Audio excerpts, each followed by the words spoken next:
الحمدللہ رب العالمین والصلاة والسلام علی سید الانبیاء والمرسلین وعلی آلہ واصحابہ واہل بیتہ اجمعین، اما بعد فبعد الحمد والصلاة والسلام۔ ڈال دی قلب میں عظمت مصطفیٰ، ڈال دی قلب میں عظمت مصطفیٰ، سیدی اعلیٰ حضرت پہ لاکھوں سلام۔ ناظرین گرامی، برے صغیر کی عظیم شخصیت مجدد دین و ملت سیدی و آقائی امام احمد رضا خان علیہ رحمت الرحمن، آپ کی خدمات، آپ کی دینی وسعتیں وہ مقام و وہ ممتاز حیثیت رکھتی ہیں۔ دیکھیں، ہر دور میں محققین کلام الہی کے اسرار و رموز کو اپنی استعداد کے مطابق بیان کرنے میں کوشاں رہے۔ مختلف زبانوں میں قرآن پاک کی معانی و مطالب کو بیان کرنے میں ہر ایک نے کوشش کی جاتی رہی۔ برے صغیر میں اردو زبان میں کئی تراجم معرض وجود میں آئے، لیکن جب ان تراجم کا مشاہدہ کیا گیا، ان کی تفاسیر کی گئی، ان کو تفاسیر کے آئینے میں دیکھا گیا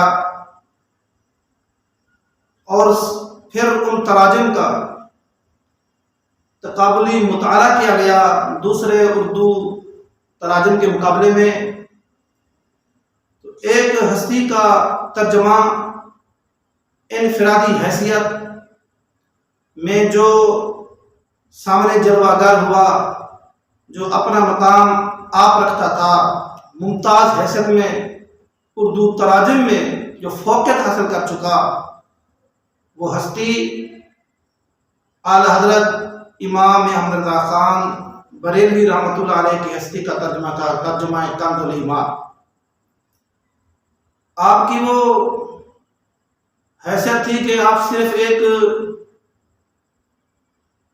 ذہن و عقل و خرد کے شعور کے ساتھ ساتھ آپ کو سیاسی بصیرت بھی تھی، اور بالغ نظری کے ساتھ ساتھ دقیق النظر بھی تھے، اور ایمان کی فراست کے ساتھ ساتھ علمی وسعت کا بھی ایک عظیم تر مقام حاصل تھا۔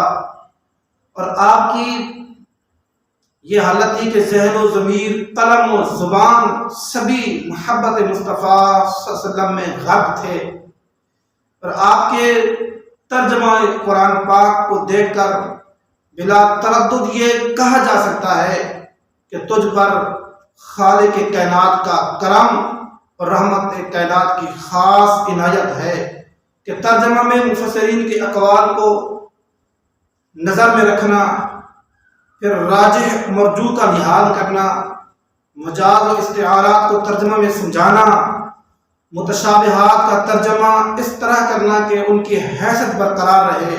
یقیناً یہ احسان مالک الملک کا تھا، اس خالق حقیقی کا احسان تھا کہ آپ نے ایک مختصر لفظ میں صرف ترجمہ قرآن پاک نہیں کیا، بلکہ کئی تفاسیر کے مجموعوں کو، راجح اقوال کو آپ نے ایک لفظ میں جمع فرما دیا، اور بظاہر یہ ترجمہ ہے، در حقیقت کئی تفاسیر کے مضمون کو ایک لفظ میں پڑھا جاتا ہے۔ اس کی مثال آپ سماعت کیجئے۔ اللہ تبارک و تعالیٰ نے جب غزوہ بدر کے موقع پر حضور کے صحابہ کرام رضوان اللہ علیہ اجمعین کی کچھ یوں انداز میں شان بیان فرمائی کہ وَلَقَدْ نَصَرَكُمُ اللَّهُ بِبَدْرٍ وَأَنْتُمْ أَذِلَّةٌ، تحقیق اللہ تبارک و تعالیٰ نے تمہاری مدد فرمائی، وَأَنْتُمْ أَذِلَّةٌ، حالانکہ تم اس وقت بے سر و سامان تھے۔ یہ ترجمہ جو میں نے کیا ہے یہ سیدی اعلیٰ حضرت امام اہل سنت امام احمد رضا خان علیہ رحمت الرحمن کا ہے۔ باقی تراجم اردو میں آپ مشاہدہ کریں گے تو حیران ہوں گے کہ بعض نے ترجمہ کیا اور تم کمزور تھے، وَأَنْتُمْ أَذِلَّةٌ کا ترجمہ کیا تم کمزور تھے۔ ایک ترجمہ کیا گیا حالانکہ تم اس وقت بہت کمزور تھے. ایک دوسرا ترجمہ کیا گیا وَأَنْتُمْ أَذِلَّةٌ حالانکہ تم پست تھے. ایک اور ترجمہ کیا گیا اور تھے تم ذلیل. نعوذ باللہ من ذالک. اور سیدی اعلیٰ حضرت عظیم البرکت نے کیا ترجمہ فرمایا وَأَنْتُمْ أَذِلَّةٌ اور تم بالکل بے سر و سامان تھے. یاد رکھیے کہ انتم اذلتن کا جو سیدی اعلیٰ حضرت نے ترجمہ کیا ہے یہ تفاسیر کی روشنی میں ترجمہ کیا گیا ہے. اس ترجمے میں شان صحابہ کا لحاظ رکھا گیا ہے, عظمت صحابہ کا لحاظ رکھا گیا ہے. باقی تراجم کو دیکھیں نعوذ باللہ کہ تم ذلیل تھے, تو یہ تو خود آیات قرآن کے خلاف جاتا ہے. اللہ تبارک و تعالیٰ ارشاد فرماتا ہے وَلِلَّهِ الْعِزَّةُ وَلِرَسُولِهِ وَلِلْمُؤْمِنِينَ وَلَكِنَّ الْمُنَافِقِينَ لَا يَعْلَمُونَ.